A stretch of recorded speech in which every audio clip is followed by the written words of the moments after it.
اگر آپ کہتے ہیں نبی کی بیٹیاں 4 ہیں، آج سے اسی لمحے سے ریسرچ شروع کیجئے گا، جا کے پوچھئے گا کسی بھی اپنے مرضی کے مولانا سے کہ جب ہمارے نبی کی شادی ہوئی تو عمر مبارک کتنی تھی؟ 25 سال۔ اب آپ اپنے علماء سے پوچھئے گا نبی نے اعلان نبوت کب کیا تھا؟ وہ کہیں گے 40 سال کی بات۔ 25 سال سے پہلے شادی ثابت نہیں۔ پھر آپ کی اپنی کتابوں میں لکھا، شیعہ کتابوں میں یہی لکھا کہ نبی کی شادی کے 4 سال تک نبی کے ہاں اولاد نہ ہوئی، 29 سال کی عمر میں پہنچ گئے رسول، اور پہلا بیٹا پیدا ہوا جس کا نام تھا قاسم، جس کی وجہ سے نبی کی کنیت مشہور ہوئی ابو القاسم۔ ٹھیک ہو گیا؟ پوری توجہ کے ساتھ سنیے گا، 25 سال سے پہلے شادی نہیں، 29 سال سے پہلے اولاد ثابت نہیں۔ پھر سنی عقیدے کے مطابق نبی نے 40 سال کی عمر میں اعلان نبوت کیا، شیعہ عقیدے کے مطابق 40 سال کے بعد اظہار کیا، نبی پہلے دن سے نبی تھے۔ میں دونوں عقیدے پڑھ رہا ہوں، سنی عقیدہ ہے 40 سال کے بعد بنی، ہمارا عقیدہ ہے پہلے دن سے نبی۔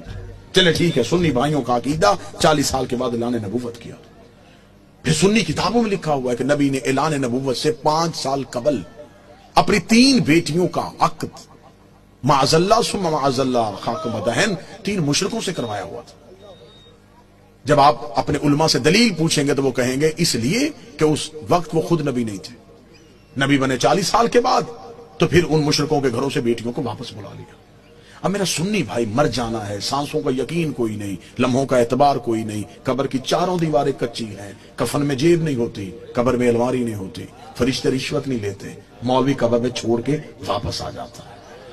اپنی سانسوں کو ایک لمحے کے لیے یہاں روک کے گفتگو سنو۔ 25 سال سے پہلے شادی ثابت نہیں، 40 سال کی عمر میں اعلان نبوت کیا۔ 25 اور 40 کے درمیان کتنے سال؟ 15 سال۔ 5 سال تک اولاد نہیں ہوئی، 15 میں سے 4 نکل گئے، 11 سال۔ 5 سال تک آپ کی کتابوں میں لکھا ہے 5 سال پہلے نبی نے شادیاں کر لی تھی، تو پھر 11 میں سے اور 5 نکال دو، 6 سال۔ کس مذہب میں ہے کہ 6 سال میں 3 بیٹیاں پیدا بھی ہو گئیں، جوان بھی ہو گئیں اور شادیاں بھی ہو گئیں؟